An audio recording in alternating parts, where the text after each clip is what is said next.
And that's when I saw Sean writing something that would be permanently branded in my memory forever. Dear Mom and Dad, he's writing them to let them know he's headed to Iraq in a few hours. Oh man, he didn't even tell them. Imagine their shock receiving this after he's gone. But hold on, let's start off how we got here in the first place. This is me, Kenneth Webb, activist, musician, artist, protesting with the Shoshone Indians over government land grabs and toxic waste dumping. We also had a sound system on the front lines blasting the security there for a few days. This is me with a shopping cart sound system, sneaking it into a protest to broadcast our message, which we did quite often. A group of us ended up getting a warehouse together to do parties, art shows, have guest speakers, network information, have workshops, and alternative energy projects like converting our bus to run on vegetable oil, which we used to carry our banging sound system around the country, letting people know what's up as loud as we could. We had no clue what was about to come our way.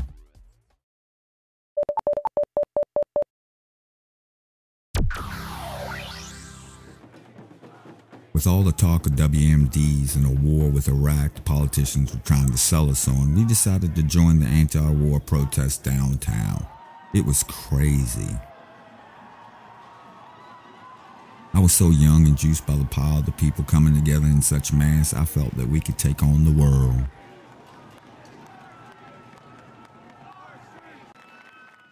When I got back to the warehouse, I was looking for some footage of the protests on indie media and came across a call to action that will forever change my life. Human Shield Mission, Iraq Volunteer Now. Wow. We had talked about going to Iraq to see what was really going on over there, but only hypothetically a time or two. And here's some people really going. So I took it to this man, Greaserig. If anybody would be down, it would be him. We both agreed to look into this further. So I emailed this man, Kenneth Webb, and then we talked on the phone. After explaining what we wanted to do and clarified that we wanted to be autonomous, but we would help out, any way we could, he said we could go with them. We just had to get to Milan, Italy by the 28th. As I hung up the phone, I looked at Sam in almost disbelief of what we were doing. It became real fast. I messaged our mailing list to see if anyone else wanted to come along or help organize an event to raise money, help with logistics, or anything like that. We're really gonna do this. Kept repeating in my mind over and over. Even one of our younger crew, Sean, added his name to the list of people planning on going. In a very short time, we had our passports and tickets. We had our going away event and a going away party, which to tell you the truth, I can't even recall any of it as everything around me had become so surreal by then.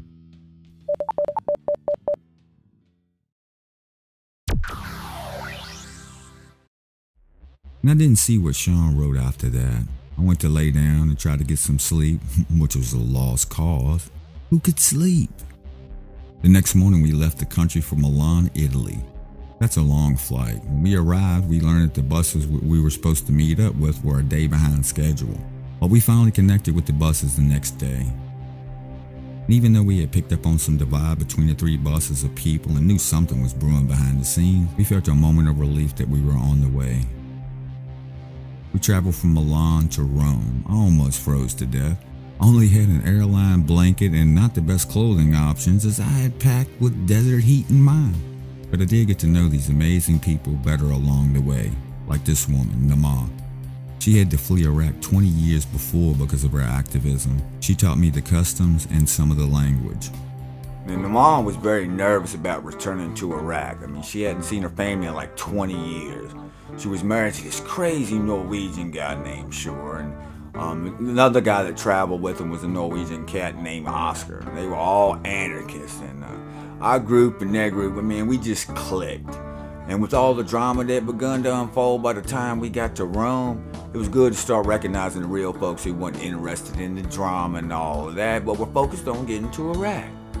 And before we arrived in Rome now, while everyone else was sleeping, me and Greaserig was smelling something burning. So we tried to tell the bus driver that we could smell that engine burning.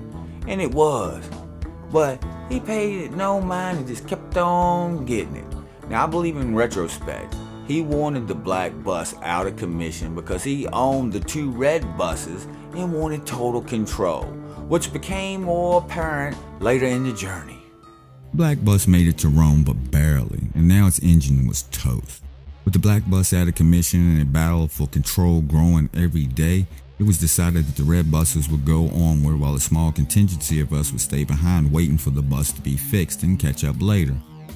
This was a good thing as Sam lost patience with all the drama and was briefly banned from the bus for letting them know about it.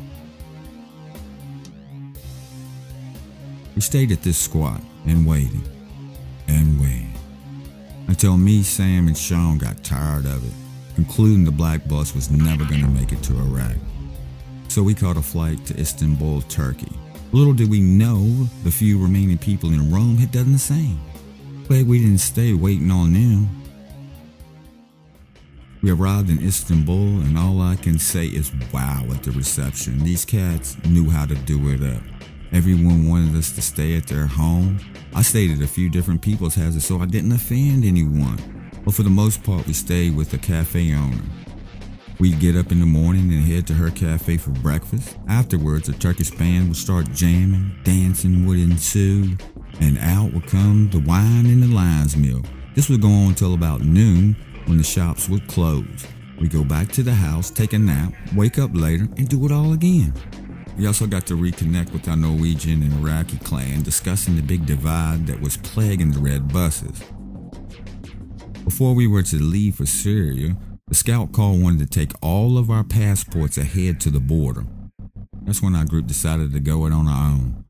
No way we were giving up our passports, plus we didn't believe that they were going to make it to Iraq before the deadline because of the battling and inner battles that were going on. So we waved goodbye to the red buses and took a flight to Amman, Jordan.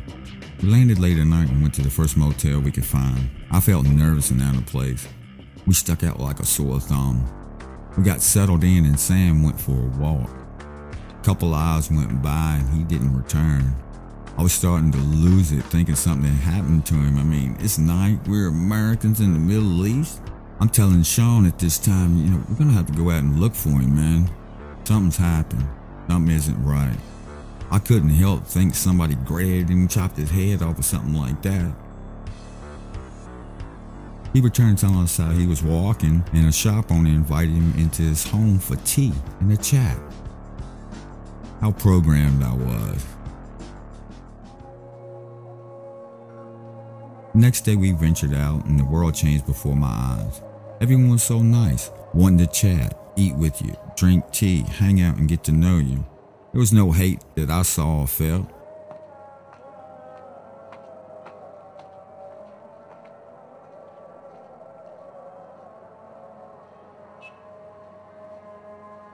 We stayed a few days getting our visas and finding a driver to take us into Iraq.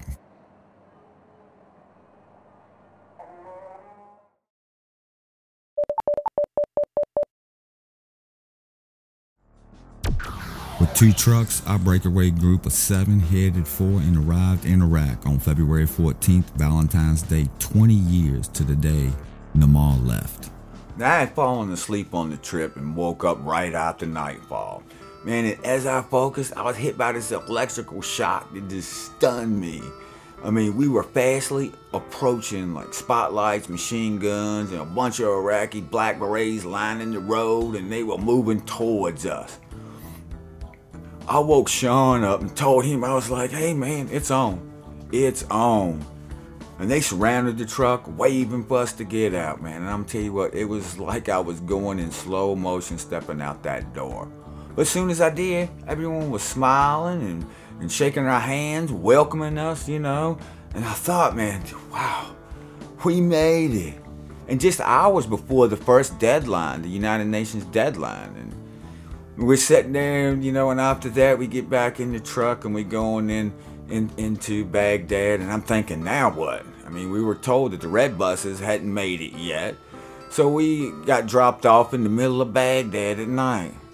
Went to a motel, but didn't have any Iraqi dinar. So the guy running the motel made a phone call to this guy who shows up in this run-down, rusted Pinto, something like that. Anyhow, Sam goes over to the car, and, the guy bends over, grabbing a brown paper bag from behind the seat, It's looking all shady, The guy, is pulling the bag out. Sam's looking around like this, and all of these things, and reach up there, and the guy gets back in his car and he leaves or whatever. Sam comes back over to us with this two big fat stacks of money. I mean, the whole thing looked like a drug deal or something. It really did. It was just really shady. It made us feel kind of weird. It was like, but the guy leaves, and then Sam returns, with the huge stacks of money. And I was like, well, how much did you exchange? He said $40 US. Even 2 stacks, man. It was the craziest stuff. So after getting our room, I realized where I was again. I was like, I couldn't believe it. And by the looks of everyone else, they couldn't either, man. Needless to say, there was a lot of pacing and looking out the window for the rest of the night.